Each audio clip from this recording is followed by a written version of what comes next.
രാഷ്ട്രീയ കേരളത്തെ പിടിച്ചുകുലുക്കിയ നവകേരള രക്ഷാപ്രവർത്തന കേസ് അട്ടിമറിച്ച സംഭവത്തിൽ ADGP MR അജിത് കുമാറിന് UDF ഭരണത്തിലും ഉന്നത സംരക്ഷണം ലഭിക്കുന്നതായി സൂചന.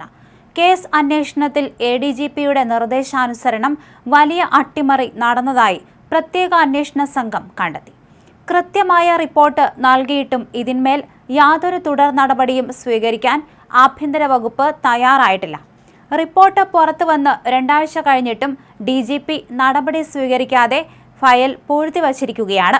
ADGPയുടെ DGP സ്ഥാനക്കയറ്റത്തിനായുള്ള സ്ക്രീനിംഗ് കമ്മിറ്റി ചേരുന്നതുവരെ റിപ്പോർട്ട് പുറത്തുവിടരുതെന്ന് ഉന്നത നിർദ്ദേശമുള്ളതായാണ് പുറത്തുവരുന്ന വിവരം. ഇതിനെതിരെ കോൺഗ്രസിനുള്ളിൽ തന്നെ കടുത്ത പ്രതിഷേധവും അമർഷവും പുകയുകയാണ്. SIT തലവനായ SP ഷൗക്കത്ത് അലിയാണ് സംസ്ഥാന പോലീസ് മേധാവിക്ക് അന്തിമ റിപ്പോർട്ട് സമർപ്പിച്ചത്.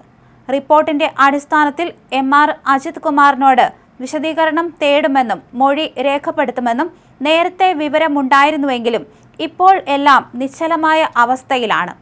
ADGP ഓഫീസിലെ ഗ്രേഡ് SIമാരും ആലപ്പുഴ ജില്ലാ ക്രൈംബ്രാഞ്ച് ഉദ്യോഗസ്ഥരും നൽകിയ നിർണായക വിവരങ്ങൾ അനുസരിച്ച് കേസ് അന്വേഷണത്തിന് മേൽനോട്ടം വഹിക്കേണ്ട ADGP നേരിട്ട് ഇടപെട്ട് കേസ് ഡയറി തിരുത്തുകയും കുറ്റവാളികൾക്ക് രക്ഷപ്പെടാനുള്ള പഴുതൊരുക്കുകയും ചെയ്തു എന്നാണ് കണ്ടെത്തിയത്.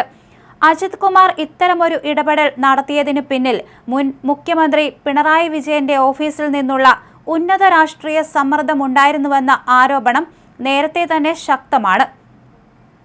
പിണറായി വിജയൻ നടത്തിയ നവകേരള യാത്രയ്ക്കിടെ ജനാധിപത്യപരമായി പ്രതിഷേധിച്ച KSU യൂത്ത് കോൺഗ്രസ് നേതാക്കളായ AD തോമസ് MLA, അജയ് ജുവൽ കുര്യാക്കോസ് എന്നിവരെ ക്രൂരമായി മർദ്ദിച്ച കേസിലാണ് ADGPയുടെ ഈ അട്ടിമറി ലീക്കായത്. മുൻ മുഖ്യമന്ത്രിയുടെ ഗൺമാൻ അനിൽ കല്ലിയൂർ ഉൾപ്പെടെ 5 പ്രതികളാണ് ഈ കേസിലുള്ളത്.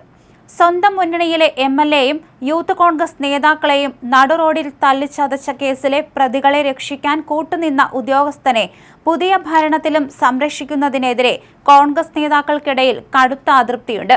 മുൻ സർക്കാരിന്റെ കാലത്തെ പോലീസ് ഗുണ്ടായിസത്തിന് ഇരയായവർക്ക് നീതി ലഭ്യമാക്കേണ്ട UDF സർക്കാർ അതേ വിവാദ ഉദ്യോഗസ്ഥന് DGPയായി സ്ഥാനക്കയറ്റം നൽകാൻ റിപ്പോർട്ട് പൂഴ്ത്തുന്നത് അണികളോട് ചെയ്യുന്ന ചതിയാണെന്നാണ് പാർട്ടിക്കുള്ളിലെ ആക്ഷേപം.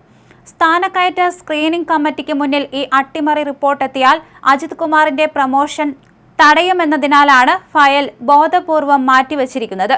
മുൻ പിണറായി സർക്കാരിന്റെ വിശ്വസ്തനായ ഉദ്യോഗസ്ഥന് UDF ആഭ്യന്തര വകുപ്പിൽ നിന്നും ലഭിക്കുന്ന ഈ അവിശുദ്ധ പിന്തുണയ്ക്കെതിരെ കോൺഗ്രസ് ഹൈക്കമാൻഡ് തലത്തിലും കടുത്ത അതൃപ്തി അറിയിച്ചിട്ടുണ്ട്. വരും ദിവസങ്ങളിൽ ഈ വിഷയത്തിൽ കോൺഗ്രസ് നേതാക്കൾ പരസ്യ പ്രതികരണങ്ങളുമായി രംഗത്ത് വരും എന്നാണ് സൂചന.